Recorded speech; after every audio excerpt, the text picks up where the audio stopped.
As global attention turns to the ongoing conflict in Gaza, questions have emerged around the latest ceasefire proposal. Did Hamas reject it? According to them, the answer is no.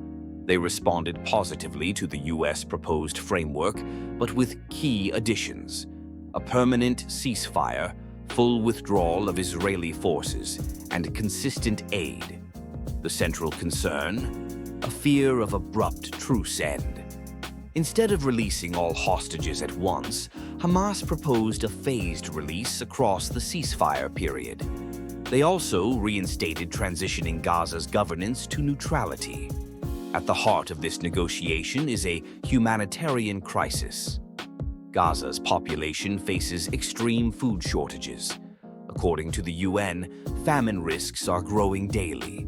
While U.S. officials labeled Hamas's response as unacceptable, Hamas insists it's about building trust before lasting peace. Physicist Richard Feynman once said, "The first principle is that you must not fool yourself, and you are the easiest person to fool." Understanding complex realities, especially, in high-stakes negotiations like these, it really requires looking unflinchingly at the details. And that's exactly what we aim to do here on The Deep Dive. Welcome back. Glad to be here. Today we're diving deep into the latest developments surrounding the ceasefire talks for Gaza.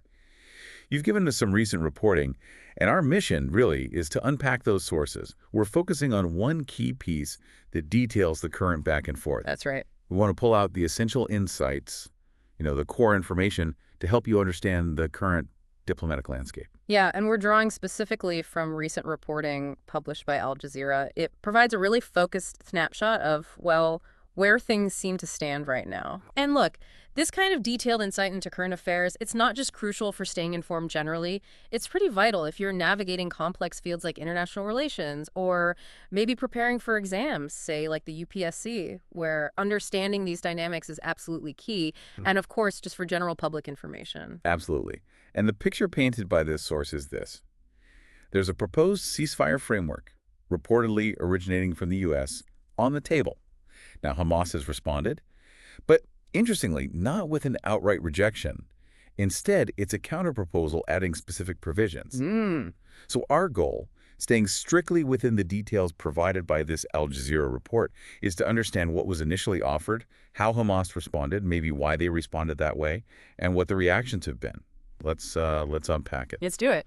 So diving into the Al Jazeera report then, where does it say this proposed U.S. framework actually starts? What's the foundational element? Okay, so the reporting describes the core of this initial proposal as a 60-day pause in hostilities. 60 days. Yeah. It wasn't framed, as an immediate permanent end, but a significant temporary halt. Okay, a 2-month pause. And what was the intention or the plan for after that period? Well, the idea as it's presented in the source was that during the 60-day window, or maybe immediately after, the parties involved, Israel and Hamas, they'd work together. They'd try to agree on extending that pause. Oh, okay. So the focus seems to be on stopping the fighting first, with the potential for something longer coming out of it down the line. Right, got it. And a critical component, obviously, in any proposal here involves the captives held in Gaza. What was the specific timeline for their release within this initial U.S. framework, according to the source? The Al Jazeera report specifies that the proposal called for the release of captives relatively quickly, within just 1 week of that 60-day pause actually beginning. Okay, so all captives released within the first 7 days of the halt. That's pretty fast. And did the report indicate if the U.S. and Israel were, aligned on this initial framework? Yes, it seems so. The article states that the U.S. and Israel appeared to be in agreement on these terms. It even mentions Israel claiming its officials had agreed with the U.S. proposal. All right, so that lays out the initial framework presented. Now, the reporting makes it quite clear. Hamas didn't just say no. How does the source characterize Hamas's response exactly? Yeah, this is interesting. According to Al Jazeera, Hamas explicitly states it did not reject the proposal outright. Instead, they say they responded positively, but, and this is crucial, they added a few key provisions. So it's definitely not a simple acceptance. It's more like a counteroffer built on the original. Okay, positively, but with key provisions. That's a subtle but really important distinction. Let's dig into those provisions Hamas added then. What were the main points in their counterproposal? Well, the first major one the source highlights is a demand for a pathway towards a permanent ceasefire. Permanent. Okay, that's big. It is. It's a significant difference, shifting the whole scope of the negotiation, really, from just a temporary pause, however long it might be extended, to explicitly aiming for an endgame where hostilities don't just resume. So they're pushing for a built-in route to actually ending the conflict permanently, not just hitting pause. Yeah. What else did their response include? They also called for a full withdrawal of Israeli forces from the Gaza Strip. That was another key demand as part of the agreement. A full withdrawal. Okay. And what about the humanitarian situation that's obviously so dire? Was that addressed? Oh, yes, directly addressed. Hamas's response demanded the resumption of aid and assistance to the besieged area. And, given the context the source provides later, which I'm sure we'll get to, this demand is clearly linked to the desperate humanitarian crisis on the ground. Right. Makes sense. And regarding the captive release, their timing differed from the U.S. proposal, didn't it? Absolutely. While the U.S. proposed release within the first week, Hamas requested to stagger the release of captives, spread it out throughout the entire duration of the pause. The whole 60 days, potentially. Exactly. The source even gives specific numbers mention for an initial exchange under the staggered approach. 10 living captives and the bodies of 18 who were reportedly killed. This shift in timing, well, it could reflect different strategic considerations, maybe related to maintaining leverage during the talks. Staggered release over the whole period versus a rapid upfront release. Yeah, that's a very clear tactical difference highlighted by the report. Any other notable provisions mentioned? Yes, two more stand out. The source mentions they called for a set list of negotiation topics. A set list? Why? Well, the reporting suggests this is maybe an attempt to avoid the potential for talks to get derailed later. Yeah. They claim that's happened in the past, so they want a structured agenda this time. Okay, a pre-agreed agenda to try and keep talks on track. That makes sense. And there was another interesting governance point mentioned, something citing drop site news. Right. The report states Hamas reinserted a provision from an earlier agreement, apparently from around May 25th, that Israel had reportedly withdrawn. Okay, what was it? This provision involves Hamas handing over the governing of Gaza to an independent technocratic committee. Wow. Yeah, it's a fascinating detail suggesting that potential post-conflict governance is actually being brought into these ceasefire discussions. Shifting governance to a technocratic committee, that adds a whole other layer to their demands, doesn't it? Yeah. So just looking at the Al Jazeera report overall, what would you say are the most significant gaps between that initial U.S. framework and Hamas's counterproposal? Well, based purely on the source, the absolute core differences seem to be the U.S. proposing a temporary 60-day pause with a possibility of extension versus Hamas demanding a clear pathway to a permanent ceasefire. That's fundamental. Right, temporary versus permanent. Exactly. And then there's the contrast between the U.S. proposal focusing on the pause itself and that quick captive release, while Hamas is demanding a full withdrawal of forces as part of the deal. And the captive release timing itself is distinct, as we said, within a week, versus staggered throughout the pause. Plus, Hamas added those specific structural demands, like the set negotiation topics, and that provision for the independent technocratic committee. Precisely. Those points, as laid out in the report, represent the really explicit points of divergence that seem to be on the table right now. The report also seems to offer some context for why Hamas might be putting forward these specific provisions, instead of just, accepting the initial framework. What does the source say about Hamas's position and their stated concerns? The reporting explains that Hamas is apparently quite wary. They claim there have been past instances where they feel Israel unilaterally broke a ceasefire. Okay. It points to a specific example from March where the report says Prime Minister Netanyahu reportedly decided to block aid from entering Gaza and restart military action. So that alleged past experience seems to be a significant factor in forming their current caution, maybe driving those demands for something more concrete than just a temporary pause. It certainly seems that way based on the report. The source says Hamas fears that if they release the captives under just a temporary pause, Israel might simply resume its bombing campaign immediately afterwards, especially if the terms for a permanent end aren't already established or clearly outlined. And there's also criticism mentioned in the report about past negotiation approaches, right? Yes. The article includes criticism suggesting that Prime Minister Netanyahu has allegedly added provisions in past talks. Critics, according to the source, claim these were attempts to derail the process and, prolong the conflict. So this perspective is offered to explain why Hamas might be pushing so hard for things like a set negotiation agenda this time around, to avoid that kind of thing. Right. The report also includes a perspective from Tamer Karmout, described as an associate professor at the Doha Institute. How does he frame the current state of these negotiations? The source quotes Karmout pretty directly. He describes the negotiations as having no good faith whatsoever. That's a strong statement. Very strong. He states his view that Israel is, quote, fixated on one key goal, which is Hamas's capitulation and surrender, and basically disappearing from the scene. From his perspective, Hamas is engaging just to try to reduce the horrors of the war, to allow some humanitarian aid to enter, and to also look for a dignified exit. A dignified exit, not surrender. Exactly. He's quoted emphasizing that no one in Hamas wants to see themselves surrendering this way.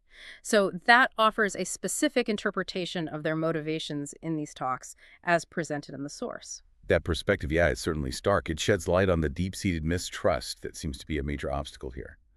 And speaking of the horrors, the humanitarian crisis, the report weaves in details about the situation in Gaza as a crucial context for understanding demands like the resumption of aid.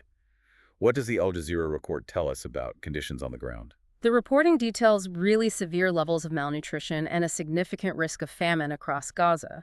It explicitly states that children are the most severely affected population, and it gives a specific, just heart-wrenching example. What example is that? It highlights a 5-year-old boy, Osama al-Rakab, suffering from severe malnutrition at Nasser Hospital. His mother is quoted saying his weight has dropped to just 9 kilograms. 9 kilograms?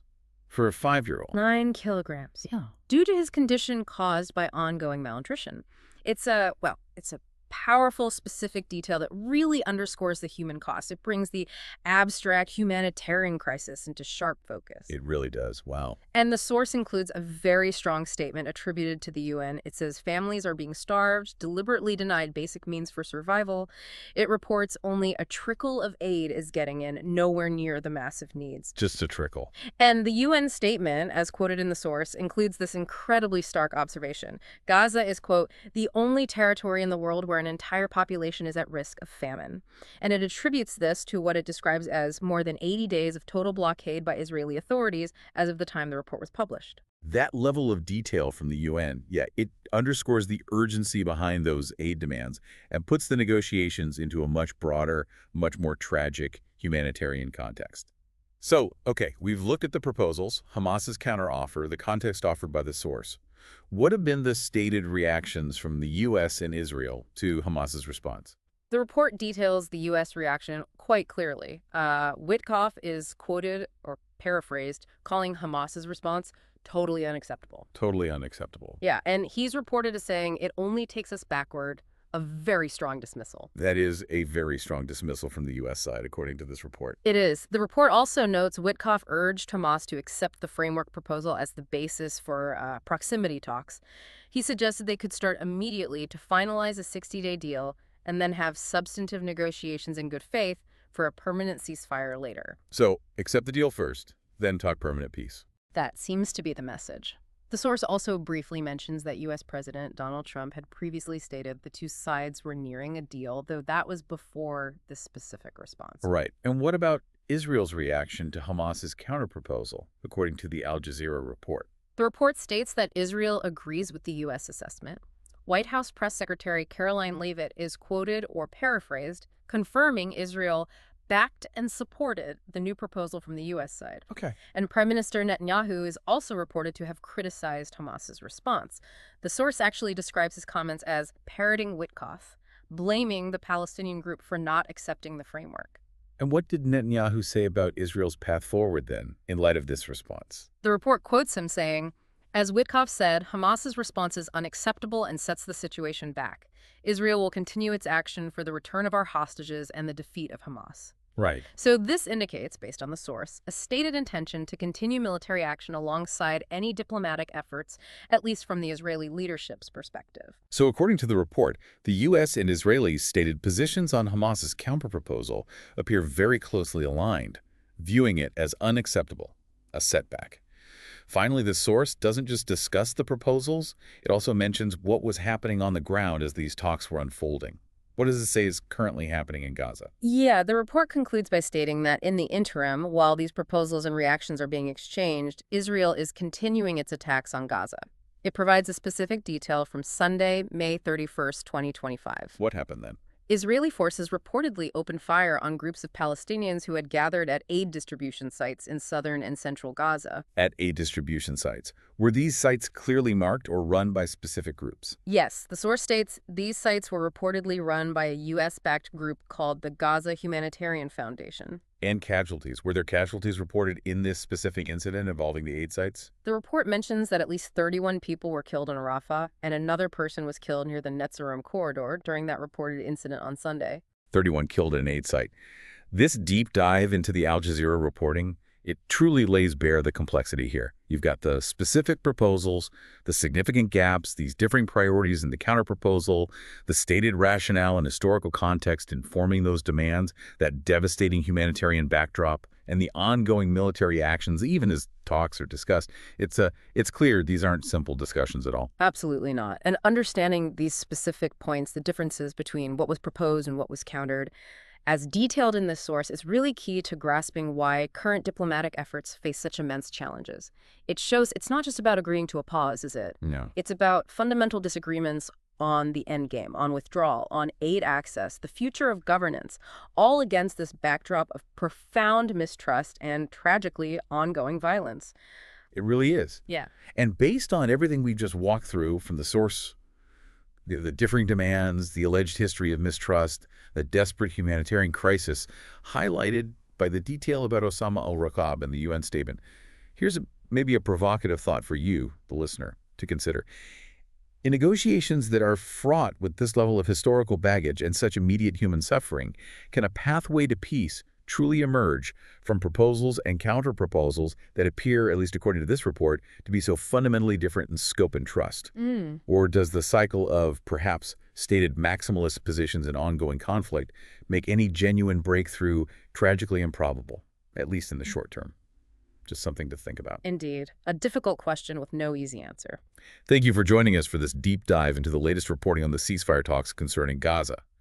Just a reminder, this analysis was strictly based on the source material provided, specifically from Al Jazeera. That's right. If you found this breakdown useful for understanding current affairs, perhaps for staying informed generally, or maybe in preparation for complex exams like the UPSC, please do take a moment to like this deep dive. It helps others find it. Exactly. And to ensure you stay informed on future deep dives into critical topics, be sure to subscribe. And finally, if you have any questions or comments based on what we discussed from this source, please feel free to leave them below. We do appreciate hearing from you.